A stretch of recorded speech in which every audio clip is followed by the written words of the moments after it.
Nu pat aizritējis vēl viens žiguļu kausa posms. Tas Pērnavā, un kas zīmīgi sniegot sniegam, ties ziemas riepas vajadzēja izmantot viena rīta pusē, laika kontrolē.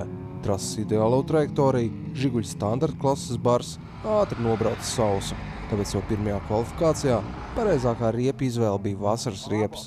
Kas to izdarīja, trāpīja desmitniekā. No mūsu līderiem Renārs Kārkliņš pirmajā priekšrocienā gan vēl startēja ar ziemas riepām, tāpēc šis ceturtais. Taču nākamajos priekšrocienos gan viņš atminēja šo mīklu un vinnasti viņam, brīžiem pat ar fotofinišu. Un tomēr pārsteidz lielais igauņu pārspēks.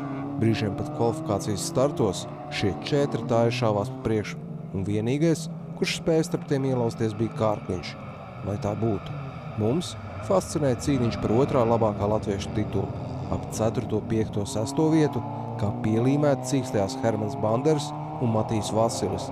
3 priekšrocienos 2-1 Vasiļa labā. Banderu superīga cīņa! Jā, Banders arī palika aiz muguras. Nezinu, kāpēc, gan jau, ka viņu kāds tur noturēja. Varbūt igaunis, nezinu, bet jā, bija cīņa labā. Jo, nu pirmais aplis, vienkārši durvis durvī. Jā, sanāca tā. Es pirmā līkuma arī bijām durvis pret durvīm, spogulis pret spoguli, bet forši adrenalīns. Finālā uzmanību pievērsām Kārkliņam, vai šis spēs noturēties pret igauņu zvaigzni Zigmāru Tamimagī, un reka nē. Tamimagī guva kārtējo uzvaru, kā otru atstājot Renāru Kārkliņu, kā trešo Dainu Dambergu. Kādi gan Kārkliņa attaisnojumi? Mazliet starta momentu nokavēja, un kā no starta aizgāja, tā finišējām. Kaut ko Džokera apli varēja. Mazliet, jā, bijām domājuši, ka būs tikai asfalts, un pa cietu amortizatori bija sataisīti, un šajā gadījumā tagad špūru gonka Džokera aplī, un mašīna lēkāja, un viss švakākais jokers arī sanāca. Vasilim bēdīgāks vaigs. No sākuma gan prieks. Viņa spāringa partneris Banders fināla startā vispār iekulās pelotonu vidusdaļā, kamēr Vasilim izdevās sekot Kārkliņa pēdās, un to izmantojot kā lokomotīvi, Vasils izlauzās priekšgalā. Taču Ejot ar Renāru Džokerī, tur ir arī pārējot no asfalta uz grunts segumu, un iebraucot iekšā, mums nolidoja 2 svečvadi palku ar 2 cilindriem. Mašīna vispār vairs negāja, domāju, kaut ko vēl varbūt nosakšos, bet nesanāca palku 8. Pēdējais pusaplis, jā. Jā, pusaplis, bet ar to pietika. brīvajā klasē cits stāsts. Tur savu jauno krosvāģi prezentēja Arnis Odiņš. Pirkums veiksmīgs. Priekšrocienos neviens Odiņu neapdraudēja.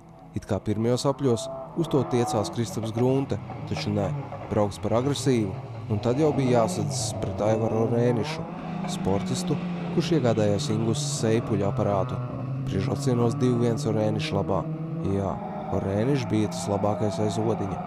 Bišķītiņās tā kā sastresojos, sāku vēlu bremzēt un uz to arī sāku slīdēt ārā līkumos, un tur jau arī pazūd tas ātrums un skrien garām. Bet kopumā tāpat šīs kvalifikācijas ir treniņš, un tad jau viss finālā būs. Bet nu nelīdz Odiņam. Odiņu noķer. No rīta vēl varēja, man bija labāk. Tad, pirmais laiks kvalifikācijā. Tas apļu laiks, neizcīnītā vieta, un tomēr Odiņš arī bez visa tā izskatījās neķerams. Kāds viņam spriedums par izredzēm finālā? Viena kļūda un droši vien vairs nebūs viegli. Bet nu tā jā, var. Jaunā mašīna bišķiņ attaisno pagaidām sevi. Galvenais šodien vispār bija salīdzināt mašīnas abas, lai zinu, ko pavasarī gaidīt krosā. Tad pārbaudīsim finālā. Odiņš bija nobažījies, jo viņa riepās vairs nebija neviena protektora raksta.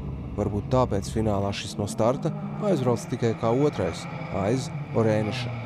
Pabuksēja pa ilgi, bet zināja, ka 9 apļu finālā tad ir pirmais līkums un paspēja viņu apdzīt. Vai viņš paspēja uztaisīt kļūdu? Nē, viņš vēl sākumā neuztaisīja, pēc tam viņš laikam kaut kādā 3. 4. aplī tur pamatīgi apskādēja sev, bet tas jau bija tālu aiz muguras. Rēniša finālā izstājās ar pamatīgi blīkšķi, un šādi bija izšķirts arī otrās vietas liktenis. Pirmais te Odiņš, otrais Grunte. Jautājums bija vien par 3. vietu, un to no sākuma ieņēma Andris Krieviņš, taču šeit tev otrais fināla līkums Krieviņš ripā. Vēlāk viss atgūts, taču atkal šis ripā. Šādu 3. vietu ieguva Vainārs Skrivļa, cilvēks, kurš arī priekšrocienos parādīja līdzīgu triku kā Krieviņš. Sanāca tā, ka es no 5. iemetu 2. ātrumā netīšām, un uzreiz mašīna sarāva šķērsā. Skrīvuļa garām, jā? Neveiksme. Man stabila 4. vieta vienmēr.